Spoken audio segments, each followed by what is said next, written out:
Paano kung sabihin ko sa'yo na may dalawang klase ng tao, yung isa ay kapag tumigil sa trabaho, tumitigil din ng kita, at yung isa naman kahit natutulog ay patuloy pa rin kumikita.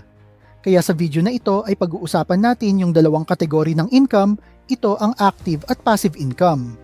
Ang active income ay kung saan ipinagpapalit mo ang oras mo para kumita ng pera. Ibig sabihin, ang kinikita mo ay direktang nakadepende sa oras na inilalaan mo sa trabaho. Kapag tumigil ka, titigil din ang kita mo. Samantalang ang passive income naman ay isang paraan kung saan nagsiset up ka ng sistema na kumikita ng pera para sa'yo, kahit wala ka, kahit natutulog ka, o kahit nakabakasyon ka. Para mas malinaw ay pakinggan nyo ang kwento na ito. Sa isang malayong probinsya, may isang maliit na baryo na may malaking problema, wala silang sapat na tubig. Ang tanging source nila ay isang ilog sa tuktok ng bundok. Dahil dito, handa silang magbayad sa sinumang makakahanap ng solusyon. May dalawang tao ang nag-volunteer, si Jose at si Pedro. Pareho silang masipag, matiyaga at may pangarap. Pero magkaiba ang diskarte nila. Si Jose, araw-araw umaakyat ng bundok para mag-igib ng tubig. Binabayaran siya kada timba ng tubig na nadadala niya. Habang mas marami siyang binubuhat, mas malaki ang kita niya.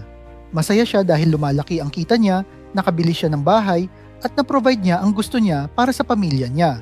Pero kapalit nito, unti-unting napapagod at nasisira ang katawan niya. Samantalang si Pedro, bigla na lang nawala.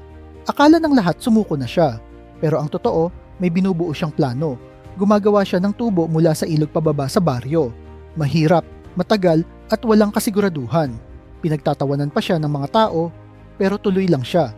Pagkalipas ng ilang buwan, natapos niya ang tubo. Binuksan niya ang gripo at tuloy-tuloy na dumaloy ang tubig papunta sa baryo. Simula noon, 24/7 nang may tubig ang buong lugar, mas mura pa at mas malinis. At si Pedro, kahit hindi na siya magtrabaho araw-araw, kumikita pa rin siya. Pinalawak pa niya ito sa ibang baryo at tuloy-tuloy ang kita niya.